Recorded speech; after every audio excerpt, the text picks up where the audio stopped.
Here's one idea that expresses personal opinion. Students should learn English from an early age just because it helps them communicate better in the future and gives them more career opportunity. ሰላም እንዴት ናችሁ? ገሬ ነኝ ከሲምፕል እንግሊሽ የዩቲዩብ ቻናል እንኳን ደህና መጣችሁ። ብዙ ጊዜ ኔቲቭ ስፒከርስ የእንግሊዘኛ ቋንቋ ባለቤት ተናጋሪዎች ንግግር በሚያደርጉበት ሰዓት ፐርሰናል ኦፒኒየን የሚባልና ፋክት የተለያዩ ኮንሰፕቶች ናቸው። ጀነራል ትሩዝ የሆነ ሁሉም ሰው የሚቀበለው ሐሳብ ፋክት ብለን እንገልጸዋለን እና የግል ሐሳብ አይደለም፣ ሁሉም ሰው የሚስማማበት ነገር ነው። ነገር ግን ፐርሰናል ኦፒኒየን የግል ሐሳብ ሲሆን የተወሰኑ ፍሬዞች ያስፈልጋሉ። as a matter of fact ብዙ ጊዜ እኛ ንግግር ስናደርግ የግል ሐሳብና ጀነራል ትሩዝ የምንለው ፋክትን ቀላቅለን ነው የምናወራው። በእንግሊዘኛ ቋንቋ ንግግር ወቅት ግን የግል አቋም የራሳችን ሐሳብ በግልጽ መንጸባረቅ ስላለበት የግል ሐሳብ መሆኑን ሊገልጹ የሚችሉ ፍሬዞች ያስፈልጉናል። so today በጣም መሰረታዊ የሆኑ የግል ሐሳብ መሆኑን ለመግለጽ የሚያገለግሉ ፍሬዞችን በደንብ ነግራችኋለሁ። አብራችሁ ይቆዩ። alright, welcome back once again everybody. አሁንም በድጋሚ የምነግራችሁ ምንድነው ፍሬዝ የሚባሉ ነገሮች አሉ። ፍሬዝ አንዳንድ ጊዜ ክሎዝ፣ ሌላ ጊዜ ሰነንስ እያልን የምናወራቸው ሐሳቦች አሉ። ግን ባጭሩ ፍሬዝ የሚለውን ሙሉ መልእክት ማስተላለፍ የማይችል ነገር ግን እንደ አረፍተ ነገር የሚቆጠር የአረፍተ ነገር ክፍል የሆነ ገለጻ አለ። እሱን ዛሬ ፎከስ እናደርጋለን። ሰላም እንዴት ናችሁ? ገሬ ይባላሉ። እንግሊዘኛ ቋንቋ ላለፉት 14 ዓመት በማስተማር አዲስ አበባ፣ በአዳማና በባህር ዳር ልዩ ስልጠናዎችን በመስጠት ቆይተናል። አሁን ደግሞ አሜሪካን ሀገር፣ ካናዳ፣ እንግሊዝ፣ እስራኤልና ዱባይ እንዲሁም ሌሎች ቀሪ የዓለማችን ክፍሎች ላይ በኦንላይን የፐርሰናል በግል ክላስና እንዲሁም ደግሞ በግሩፕ ለተማሪዎች እየሰጠን ያለነው ስልጠና ወደ ሀገራችን በማምጣት ልዩ ስልጠና ባላችሁበት ቦታ ከየትኛውም ጫፍ የሀገራችን ክፍል ላይ ሆናችሁ እኛ ጋር ስልጠና እንድትወስዱ እድሉን አመቻችተናል። ለጀማሪዎች፣ ለመካከለኛና ለአዋቂዎች የሚባል የተለያየ የተከፋፈለ የስልጠና መርሃ ግብር ነው ያዘጋጀንላችሁ። እንግሊዘኛ ቋንቋ ላይ የቃላት እጥረት፣ አረፍተ ነገር አያይዞ የማውራት በራስ የመተማመን ስሜትና ፕሮናንሲዬሽን ላይ ክፍተት ካለባችሁ ይህ አይነት ስልጠና በእርግጠኝነት አንድ ስቴፕ እንደሚያሻግራችሁ ተስፋ እናደርጋለን። ደግሞም እንዳትጨነቁ፣ ክፍያው እጅግ በጣም ኪስ የማይጎዳ ርካሽ የሚባል ክፍያ ነው። እሱን ለማግኘት እንግዲህ ስክሪኑ ላይ በምትመለከቱት ስልክ ቁጥር ገሬ ብላችሁ ብትደውሉ ወይንም ደግሞ ጸሐፊዎቻችን ብታገኙ ሙሉ መረጃ ማግኘት ትችላላችሁ። አሁኑኑ ደውሉልን። ምዝገባው አሁን ይጀምራል። በአዲስ ዓመት 2018ን ልዩ የእንግሊዘኛ ቋንቋ ብቃት ደረጃ ላይ ለመድረስ ወደ ዳላስ የቋንቋዎች ማሰልጠኛ ተቋም ጎራ በአካል ማለት ትችላላችሁ። አዲስ አበባ ዋናው ቅርንጫፋችን መገናኛ ከደራርቱ ህንፃ አጠገብ ሲቲ ሞል 4ኛ ፎቅ እንገኛለን።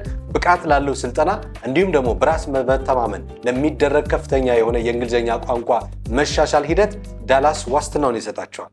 so basically useful የሚባሉ ፐርሰናል ኦፒኒየንን ለመግለጽ የሚያገለግሉ ኤክስፕሬሽንስ ነው የምንሰጣችሁ። ስለዚህ ዛሬ we talking about personal opinion ማለት ነው። ስለ ግል ሐሳብ የግል አቋምን በሚመለከት እንዴት መግለጽ እንደምንችል ነው የምናወራው እንደማለት ነው ዛሬ እንግዲህ።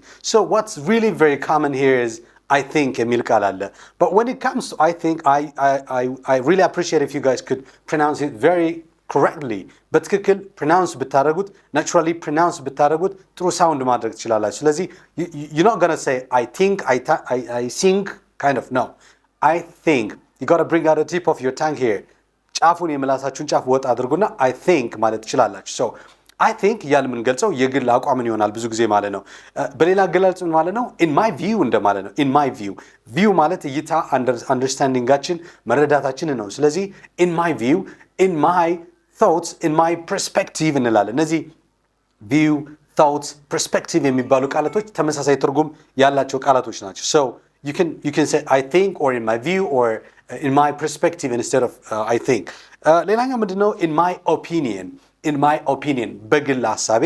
እነዚህ አሁን እየነገርኳቸው ያሉት ቤዚክ የሚባሉ በጣም ብዙ ጊዜ የምትሰሟቸው ሁሉም ሰው ሲጠቀም የምትሰሟቸው አይነት አገላለጾች ናቸው ማለት ነው። okay so from my point of view እዚህ ጋር አዶች ምን ታደርጋላችሁ መሰላችሁ? from my point የሚለውን ኤን እና ቲን አታንብቡት። point of view ነው የሚባለው። from my point of view በእኔ አረዳድ በእኔ እይታ እንደማለት ነው። okay as far as I'm concerned እንላለን። as far as I'm concerned እኔም በሚመለከት የኔን አቋም እንደማለት ነው። as far as I'm concerned ብለን መጠቀም እንችላለን። but if the case or the situation that we are in is actually kind of very strong የሆነ ሁኔታ ውስጥ ከሆነ ያለ ነው ኦፒኒየናችን ጠንከር ያለ በቃ ምንድነው የግል አቋምን ስለሆነ የምንገልጸው ጠንከር ያለ ላይክ ትልልቅ መድረኮች ላይ ምናምን አይነት ነገር ከሆነ የምናወራው we gotta have here possible alternatives ማለት ነው። ብዙ ኦልተርኔቲቮች ይኖሩናል። እነሱን መጠቀም እንችላለን። I strongly believe that እንላለን። I strongly believe that or I'm convinced that እንላለን። ኦኬ በሆነ ሰው ሐሳብ ተጽዕኖ ውስጥ ሆነን ሐሳባችን ልንቀይር ከሆነ I strongly believe that or I'm convinced that ማለት እንችላለን። convince እንደተደረጉት ወይም strongly እንደማምነው ማለት ነው። ኦኬ I firmly believe that ትላላችሁ። so strongly firmly የሚሉ ቃላቶች ተመሳሳይ ናቸው። ኦኬ surely strongly firmly ተመሳሳይ ቃላቶች ናቸው። I surely believe that I firmly believe that ወይም ፊርም አይደለም እሺ firm ነው የሚሆነው ወይም ደግሞ absolutely believe that እያልን ልንገልጽ እንችላለን ማለት ነው። ኦኬ ሌላኛው there is no doubt that ብለንም መግለጽ እንችላለን። there is no doubt that ምንም ጥርጥር እንደማይኖረው ምንም እንደማንጠራጠረው በእርግጠኝነት እንደምናገረው አይነት ነገር ብላችሁ ስትገልጹ there is no doubt that water is important for life ውሃ ለህይወት ጠቃሚ ነው እንደማለት ነው። ስለዚህ there is no doubt that ማለት እንችላለን ማለት ነው። ፖላይት ከሆነና ፖላይት ከሆናችሁ በትህትና የምትናገሩ ከሆነና if that kind of situation or idea is having some sort of uncertainty ካለው መጠቀም የምትችላቸው ሶፍት የሆኑ ኤክስፕሬሽኖች አሉ። የመጀመሪያው የሚሆነው it seems to me that ማለት ትችላላችሁ። it seems to me that እኔ እንደሚመስለኝ እንደኔ መረዳት እንደማለት ነው። it seems to me that students should learn English from their childhood, from their early age. አስቀድመው በልጅነታቸው ተማሪዎች እንግሊዝኛ መማር አለባቸው። Okay, this is just personal opinion. So it seems to me that ብዬ ነው ሶፍት በሆነ አገላለጽ የገለጽኩት። ይህም በሌላ ነገር መተካት ከፈለጋችሁ I would say ሲሉ ትሰማላችሁ። most frequently native speakers ሲጠቀሙ ይህን ትሰማላችሁ አይደለም? ስለዚህ I would say ማለት ትችላላችሁ። why do you always stick saying I think? ለምንድን ነው ሁልጊዜ I think ማለት ሁልጊዜ በቃ ማለት it's more repetitive እና ደግሞ kind of you're getting bored of that በቃ ደብሯችኋል፣ ይሰለቻችኋል መጠቀም። ስለዚህ I would say የሚለው እንድትጠቀሙ ፈልጋለሁ። I would say ካላችሁ በትህትና የግል ሐሳብ ልትናገሩ ማለት ነው። Okay, I would say ብለን ማውራት እንችላለን ማለት ነው። አንዳንድ ጊዜ በፊልም ወይም ደግሞ ትልልቅ መድረኮች ላይ ሰምታችሁ ከሆነ it goes without saying that ይላሉ። it goes without saying that ምን ማለት ነው? ምንም በቃ ሌላ ጭቅጭቅ ሌላ ትርክ ምናምን አያስፈልገውም። በቃ ግልጽ የሆነ ነገር ነው። it goes without saying that ብላችሁ በቀጥታ አይዲያውን መናገር ትችላላችሁ ማለት ነው። ኦኬ ያ ማለት ምንም የሚያሳስብ ነገር አይደለም ወይም ደግሞ የግል ሐሳብ ነው ግን 100% ሙሉ በሙሉ ያለ ምንም ጥርጥር እየተናገራችሁ ነው እንደማለት ነው።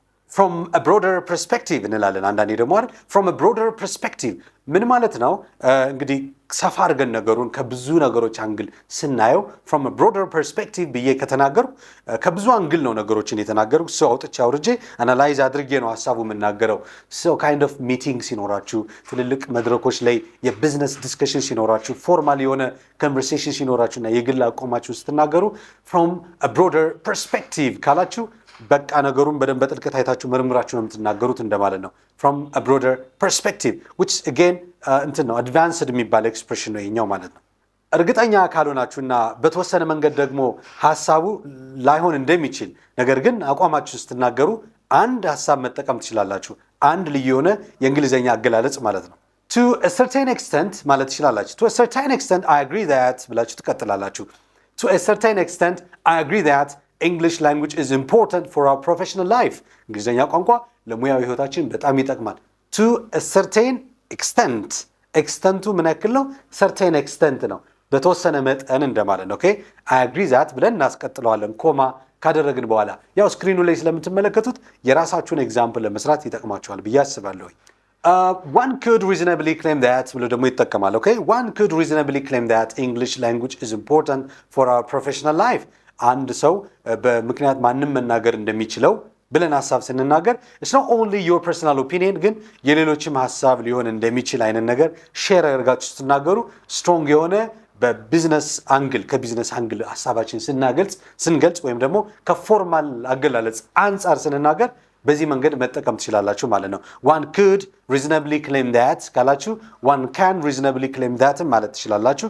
ማንም ሰው reasonably በአሳማኝ ሁኔታ በምክንያት ክሌም ማድረግ ይችላል መግለጽ ይችላል እንደማለት ነው። ኦኬ ሶ እሱም ብላችሁ ከጀመራችሁ ሐሳቡ ያው ተቀባይነት እንዲኖር የምታደርጉት ጥረት ይሆናል ማለት ነው። ኦኬ እቺ perspective የምትለው ቃል አለች standpoint ደግሞ ብለን መተካት እንችላለን። from my standpoint ማለት ትችላላችሁ። ኦኬ from my viewpoint እንደማለት ነው።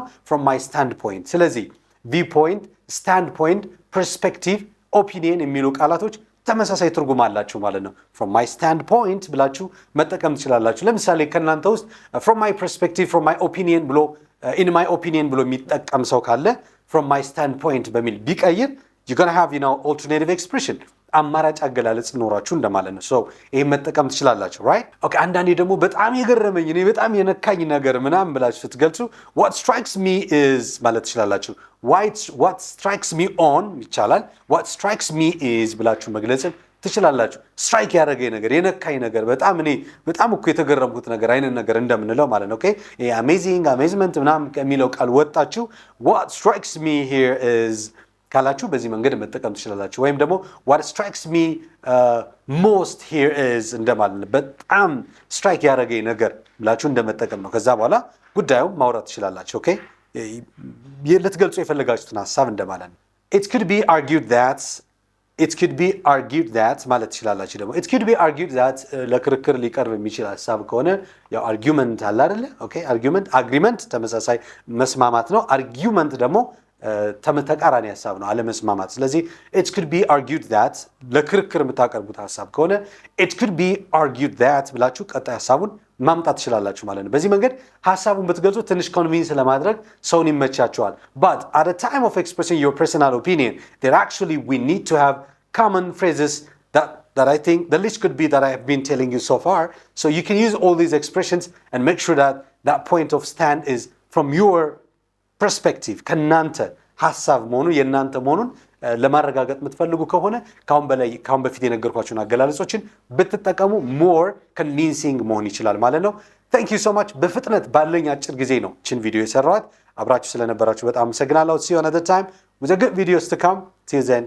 Bye bye.